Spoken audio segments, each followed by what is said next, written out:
Recipe தான் பண்ண போகிறோம். எதை வச்சுன்னா ஸ்வீட் கார்னை வச்சு நம்ம பண்ண போகிறோம் ஈவினிங் ஸ்நாக்ஸுக்கு. அதுக்கு தேவையான பொருட்கள்லாம் நம்ம எடுத்து வச்சுருக்கோம்.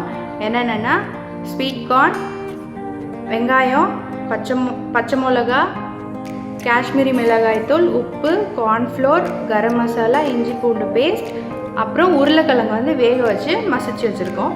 வாங்க எப்படி செய்கிறதுன்னு பார்க்கலாம். வாங்க செய்ய ஸ்டார்ட் பண்ணலாம். இது வந்து ரொம்ப ஒரு ஈஸியான ஒரு டிஷ்ஷு. நம்ம மிக்சியில் போட்டு கார்ன்ஃப்ளோர் எடுத்து வச்சுருக்கேன், 1 கப் எடுத்து வச்சுருக்கேன்ல.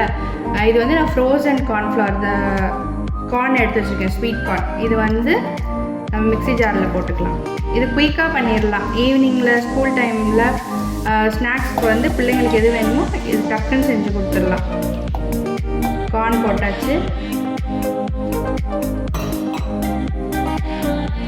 போட்டாச்சு. அதுக்கப்புறம் நம்ம இங்கே ஒரு பெரிய சைஸ் ஆனியன் வந்து சும்மா ரஃப்பாக கட் பண்ணி வச்சுருக்கேன். அது எல்லாத்தையும் போட்டுக்கலாம். அதுக்கப்புறம் க்ரீன் சில்லி, அப்புறம் இதில் எல்லாமே நம்ம மிக்ஸிலே போட்டு மிக்ஸ் பண்ணிக்கலாம். அடுத்து கரம் மசாலா 1 ஸ்பூன், அப்புறம் காஷ்மீரி மிளகாய் 1 ஸ்பூன், இஞ்சி பூண்டு பேஸ்ட்டு 1 ஸ்பூன், சால்ட்டும் கார்ன்ஃப்ளவரும். இதை நல்லா கொரகொரப்பாக அரைச்சிட்டு உருளைக்கிழங்கோட நம்ம மிக்ஸ் பண்ணும் போது சேர்த்துக்கலாம். ஃபஸ்ட்டு இதை வந்து கொரகொரப்பாக அரைச்சிக்கலாம் நம்ம மிக்சியில்.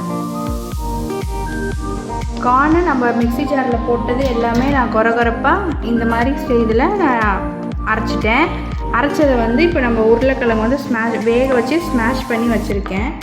அதில் போட்டுக்கிற எல்லாத்தையும் தண்ணியே ஊற்றக்கூடாது. தண்ணி இல்லாமல் நம்ம கொரகொரப்பாக அரைச்சி எடுத்துக்கலாம். அதை அரைச்சதை போட்டுட்டு இப்போ இதுக்கு தேவையான அளவு உப்பு போட்டுக்கலாம். கார்ன்ஃப்ளவர் எடுத்து வச்சுருக்கேன், கார்ன்ஃப்ளவர் சேர்த்துக்கலாம். கார்ன்ஃப்ளவர் சேர்த்துட்டு நல்லா மிக்ஸ் பண்ணிக்கலாம்.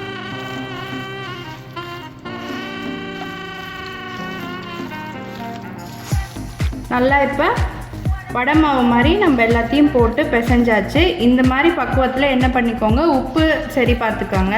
உப்பு கம்மியாக இருந்துச்சுன்னா உப்பு கொஞ்சோண்டு சேர்த்துக்கலாம். இப்போ இதை வந்து நம்ம வடை மாதிரி ஷாலோ ஃப்ரை பண்ணி எடுத்துக்கலாம்.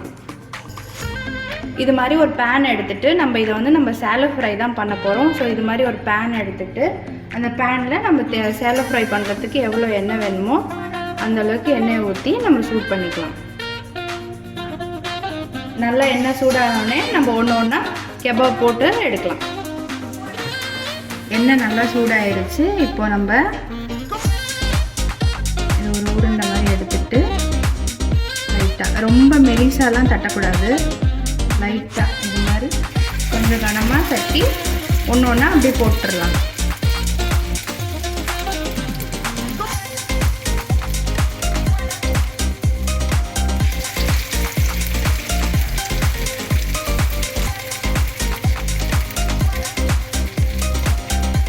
இது வந்து ஈவினிங் டைமில் பிள்ளைங்க ஸ்கூல் விட்டுட்டு வரும்போதோ இல்லை நம்ம டீ டைமில் டீ குடிக்கும் போது இது டக்குன்னு செஞ்சு சாப்பிட்லாம்.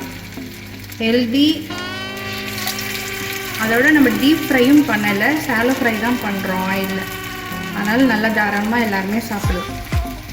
எம்மியாக இருக்கும், எம்மியாக.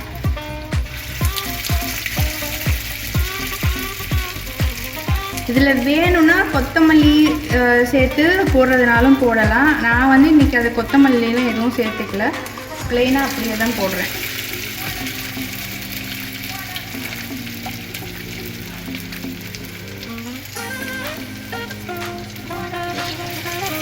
அது பொறுமையாக வேகட்டும். நம்ம அதை பொறுமையாக திருப்பி போட்டுட்ருக்கலாம். அப்படியே பொறுமையாக நம்ம ஒன்றா திருப்பி விட்டுடலாம். இது வந்து ரொம்ப பொறுமையாக திருப்பணும்.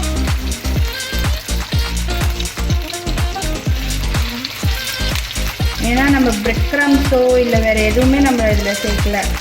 அதனால் கொஞ்சம் நல்லா பொறுமையாக திருப்பி விட்டுக்கலாம்.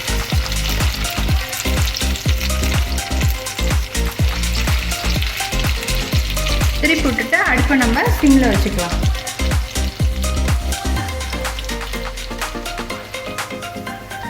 நல்லா 2 பக்கமும் நம்ம ஃப்ரை ஆயிடுச்சு. இது எப்படி இருக்கும்னா வெளியே கிறிஸ்பியாக உள்ளே வந்து நம்ம உருளைக்கிழங்குலாம் போட்டனால சாஃப்டாக எம்மியாக இருக்கும்.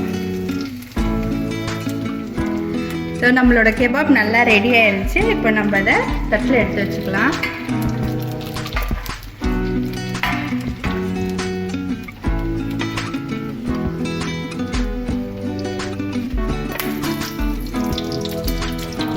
எல்லாத்தையும் நம்ம எடுத்து நம்ம பிளேட்டில் மாற்றிக்கலாம்.